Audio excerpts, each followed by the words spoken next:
Welcome to Book for Dummies, podcast that aims to present an audio refresh to make APMP bid and proposal best practices accessible for everyone.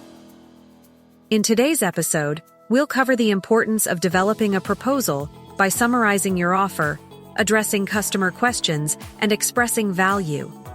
Crafting a unique, visual, and persuasive executive summary. Following a standard format for transmittal letters, and understanding the customer's situation by expressing empathy, adding insight, highlighting the problem and pain, and using pictures and echoing the customer's words.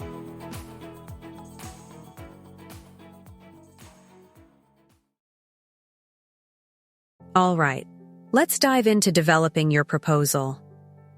Whether you're crafting a reactive proposal or a proactive one, there are certain standards that must be met. If you're responding to a request for proposal, RFP, you need to deliver the requested parts in the specified order and according to the given specifications. And if you're writing a proactive proposal, it's best to follow industry standards because, well, they work.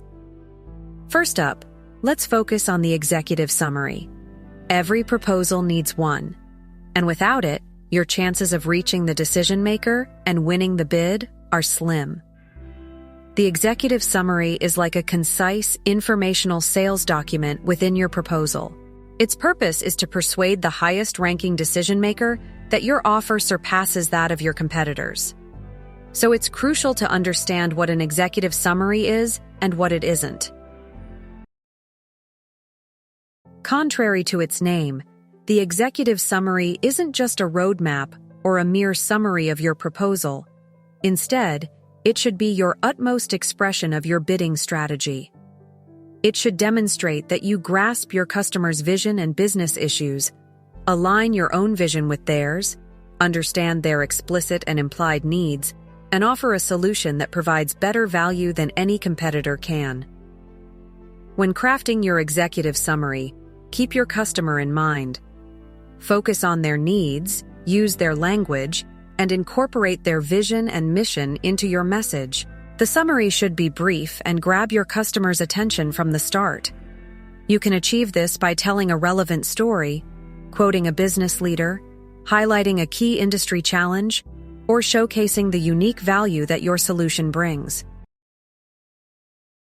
Additionally, prioritize and describe the customer's needs or problems using their words. Make sure to explain how your solution addresses each of these needs. And don't forget to clearly express your key discriminator, what sets you apart from your competition. Finally, make a bold closing statement. Let your customer know that you're ready to take action and ask for their business, or at least confirm the next steps in their decision-making process. Remember, the executive summary sets the tone for your entire proposal. So take the time to craft it effectively. Executive summaries are crucial when it comes to making a good impression with decision makers. Often, these summaries are the only parts of your proposal that evaluators will carefully read before skimming through the rest. If your executive summary fails to demonstrate the value of your proposal, evaluators may skip to the price page and dismiss the rest of your work. Think of your executive summary as the finishing touch on a new house. Just as a buyer might assume that a perfectly painted cabinet and well-fitted molding indicate quality throughout the house, a professional and persuasive executive summary can lead reviewers to believe the same about your solution and support. To make a solid impression, keep in mind the following points. First, avoid using excessive boilerplate. Each executive summary should be unique to the opportunity at hand.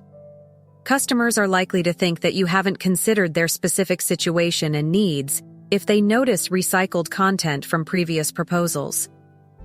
Additionally, make your summary visually appealing.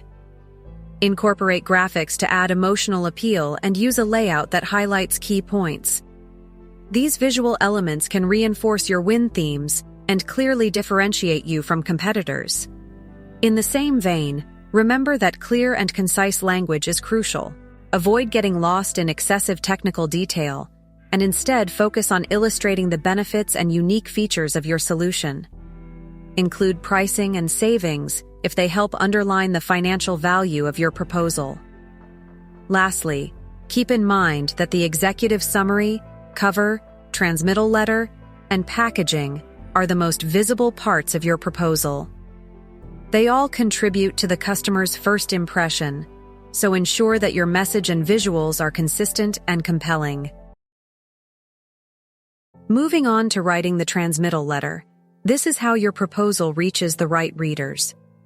Although it's an important component of your proposal, it generally holds less weight than the executive summary. To write an effective transmittal, follow these guidelines. Format it as a standard business letter and attach it to the proposal cover. If submitting electronically, use it as your transmittal email, but make sure to maintain a formal tone. Start with a descriptive subject line and address the recipient formally. In the first paragraph, grab attention by reminding the readers of the purpose of your proposal. Mention the RFP name and number if applicable, and restate your proposal theme. In the second paragraph, briefly describe the reader's problem or need to generate interest and encourage them to continue reading. The third paragraph should focus on creating desire or demand for your solution. Convince the readers that your proposal satisfies their needs. In the final paragraph, call for action.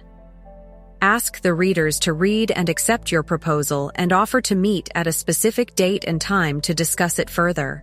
Provide contact information for streamlined follow-up. Consider using action sentences like, "I will call you on Friday to discuss next steps," or "Our team is ready to present our solution to your board next week," to encourage engagement. Finally, emphasize the urgency to act by indicating the project deadlines and the benefits that can be achieved by signing the letter of intent promptly. Remember, all these components of your proposal work together to create a favorable impression and increase your chances of success. All right, so before you dive into solving a customer's problem, it's important to understand their situation. This includes the environment where the problem occurs, the circumstances surrounding it, and the root causes behind it. If you're ready to write your proposal, you've likely already completed some preparation for this step. Now, when it comes to proposals, the customer's situation is a major component, especially in proactive proposals. If you're responding to an RFP, request for proposal, the understanding of the current situation goes in the executive summary. But if you're writing a proactive proposal, you need to dedicate a section specifically to describing the customer's situation. Now here's the thing. The customer's current situation is incredibly important in persuading them. So don't make the mistake of brushing it off as something they already know.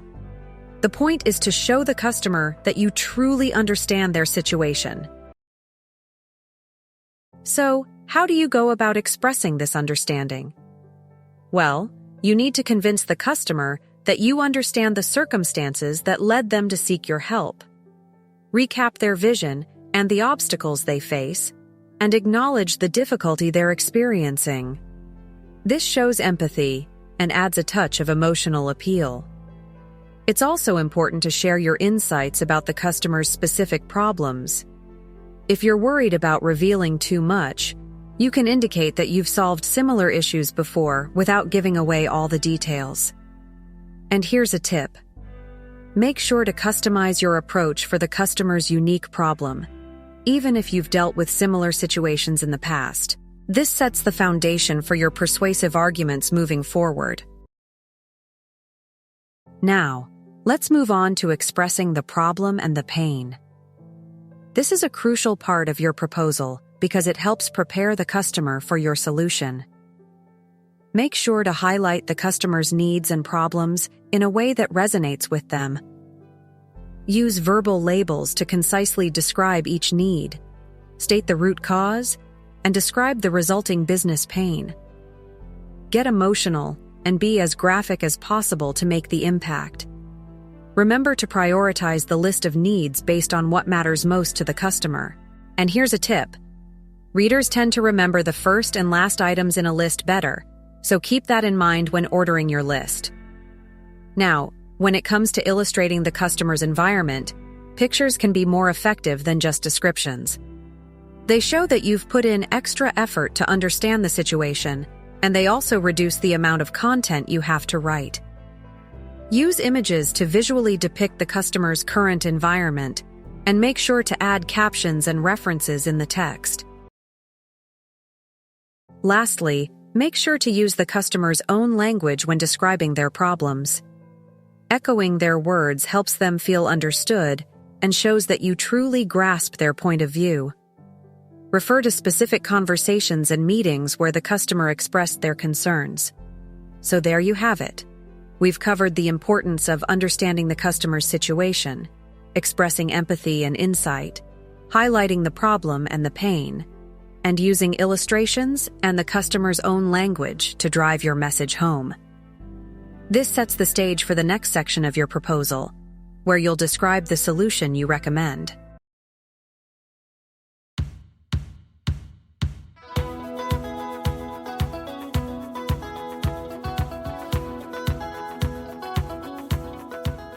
In this episode, we explored the importance of developing a compelling proposal with a strong executive summary that focuses on the customer, includes a call to action, and follows a standard format.